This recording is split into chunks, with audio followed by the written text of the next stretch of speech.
भैंसों का थोड़ा सा ये हो जाता है। नहीं, अगर समझो वैसे भी तो दूध कम ही कर डालती, जैसे बीमारी अगर आ गई तो एक दो लीटर पे वैसी भी आ जाती है तो वो दूध दूध निकालना ही बंद कर देता नमस्कार दोस्तों, किरण किसान टीवी में आपका स्वागत है। आज हम एक डेयरी फार्मिंग में आए हैं और अब आज हम ये जानेंगे कि ठंडी में जो चुनौतियाँ आती है। हम सुबह देखते हैं कि जब हम उठते हैं तो हमें ठंडी लगती है। हम एक गिलास पानी लेने के भी काबिल नहीं होते। हम वेट करते हैं कि दूध वाला जब आएगा तब हम चाय पियेंगे और वो दूध वाला जब आता है तब हमारी घर में चाय बनती है। लेकिन वो दूध वाले को कितने बजे उठना पड़ता है और उसके उसे क्या-क्या चुनौतियाँ फेस करनी होती है, क्या-क्या चुनौतियाँ उसके सामने आती है, ये हम आज इस वीडियो में जानेंगे। नमस्कार भैया, है। नमस्ते। सबसे पहले आप अपना परिचय बताइए। मेरा नाम पंकज मधुकर राउत है। मैं उमर गांव में रहता हूँ। नागपुर से कम 9-10 किलोमीटर के अंदर अंदर ये गांव आता है। तो मेरे पास में अभी 4 भैंस है। 4 भैंसे। कितने सालों से आप ये बिज़नेस कर रहे थे? ये हमारा बिजनेस हो गया, अभी 3 पीढ़ी हो गई, अभी तीसरी पीढ़ी है समझो मेरी वाली। अच्छा, तो आप 3 पीढ़ी से भैंस का ही मतलब बिज़नेस करते हैं। हाँ, गाय भैंस का दोनों भी रहती है। तो सिर्फ़ आपके पास में भैंसे हैं, गाय नहीं है? गाय गाय है ना, अभी 2 गाय है मेरे पास में भी। तो कितना गा दूध दे देती है एक भैंस? 10 से 12 लीटर। 10 से 12 लीटर। हम्म। अच्छा, तो आप इनको कोई इंजेक्शन वगैरह देते हो? नहीं, कुछ भी नहीं, कुछ भी नहीं। कोई इंजेक्शन? नेचुरल वाला है सब। अच्छा, और खाने में क्या देते हैं भैंसों को? खाने में चने की भूसा है और बिनोला की खल है। और कैल्शियम वगैरह के लिए और जैसे कि मिनरल मिक्सचर वगैरह भी देते हैं। हाँ, मिनरल मिक्सचर भी देते हैं। तो ये आप बाहर से मंगवाते हैं या फिर घर में?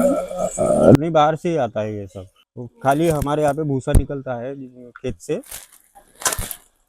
जैसे कि गाय और भैंसों को हरा चारा की ज़्यादा ज़रूरत होती है ना? तो अभी सवेरे के टाइम पे अभी ये 2 बारी हो गई कि 12 यानी 11-12 बजे तक लगते हम फिर खेत की तरफ में लेके जाते पूरे जानवरों को। आप ये दूध डेयरी में देते हैं या फिर चंदी पे जाता है? नहीं, हमारी वो 3 पीढ़ी से वो एक ही चंदी चल रही है घाटे के आके, वहाँ पे लेके जाते हैं और कुछ चिल्लर है।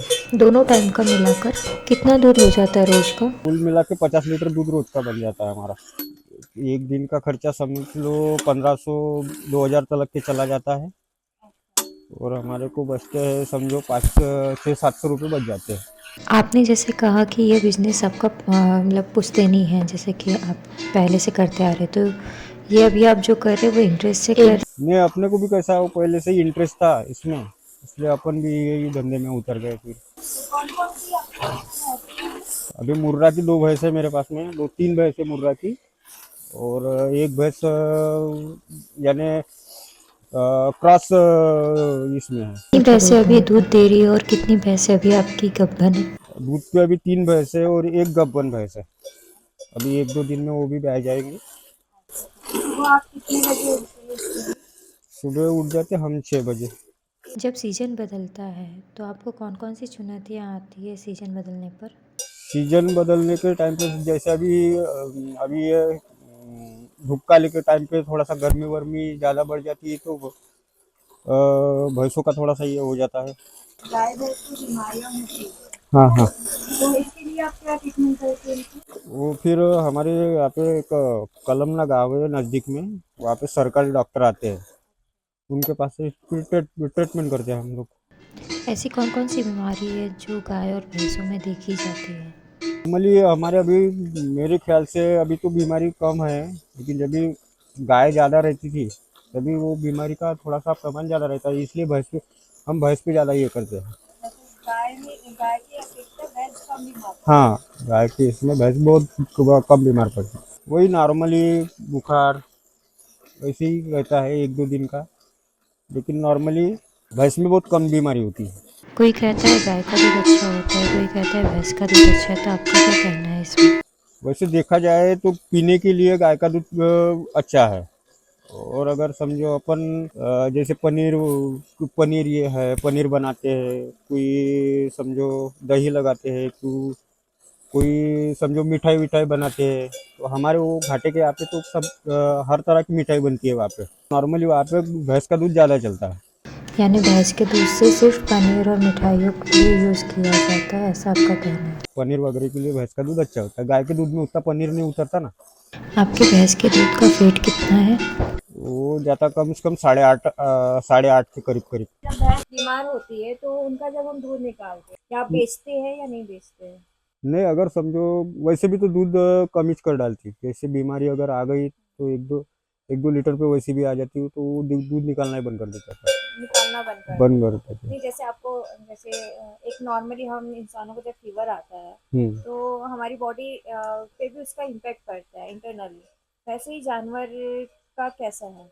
जानवर का वैसा है ना, जैसे समझो बुखार अगर हो गया तो वैसे भी वो खाना छोड़ देंगी, और नॉर्मली बुखार तो रहेगा तो उसमें फिर उस फीडिंग में भी कुछ भी नहीं खाएंगी वो। उसके बाद तो में दूध आपको देना पता तो ऐसे ही कैसे बंद कर चलता है देते। कि उनका मतलब फीवर है या उनको कोई बीमारी हुई है? जैसे हमारे को वैसे पता चलता है, अगर भैंस ने समझो ये भैंस अभी बाटा खा रही है, इसने अगर छोड़ दिया आज, जो समझ जाते कि हम ये बुखार है इसको, इसलिए बाटा छोड़ दिया इसने। फिर हम डॉक्टर को बुला के चेक करते बुखार है नहीं है, तो फिर उसके बाद में वो समझ ही जाते। ये घर की पाली हुई भैंस है, अभी से छोटी सी बच्ची थी तब से पाला है इसको, सबसे पुरानी है ये सबसे पुरानी है। और ये बाकी खरीदी हुई ये बाकी खरीदी हुई है। है? ये भैंसे आप कहाँ से लाते हैं? वो हमारे नज़दीक में व्यापारी है, उनके पास में लाते थे। उनके पास हम्म। से। और ये गैया भी पुरानी है आपकी? वो गैया पुरानी है, हमारी सबसे पुरानी। कौन सी गैया है ये देसी है, अच्छा, ये देसी है। देसी गैया। और ये बछड़े कौन से गैया है? ये बड़ा बच्चा ये गैया का है, अच्छा और वो जो बंधा है छोटा सा, वो भी, वो वाली बच्ची इसकी वाली है। अच्छा, इसकी तो हम्म। ये जो गैया है ये खरीद के लाए हैं आप?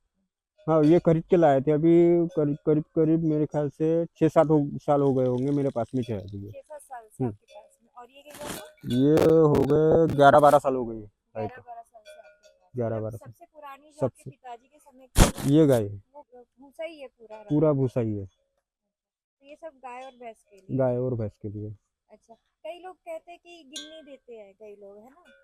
और गिन्नी देते हैं, लेकिन हम वैसे ज़्यादातर सूखे चारे पे ही डिपेंड है। अच्छा, सूखे चारे पे ये करते हैं, क्योंकि आदमी नहीं रहता कटाई के लिए ये वो, फिर अकेले को कैसा सब संभालना पड़ता है, इसलिए वो हरे चारे से सूखे चारे पे ज़्यादा ये है और हमारा। जैसे कई जैसे इनके विटामिन को कैसे भरपूर किया जाता है, विटामिन दिए जाते हैं जैसे मिनरल मिक्सचर है उसमें आ जाता है, मिनरल मिक्सचर तो आप बाहर का लाते हैं? बाहर का लाते हैं। पाउडर लाते हैं या मतलब केमिकल फ्री रहता है या केमिकल हर्बल वाला रहता है, हर्बल वाला हर्बल रहता वाला। है?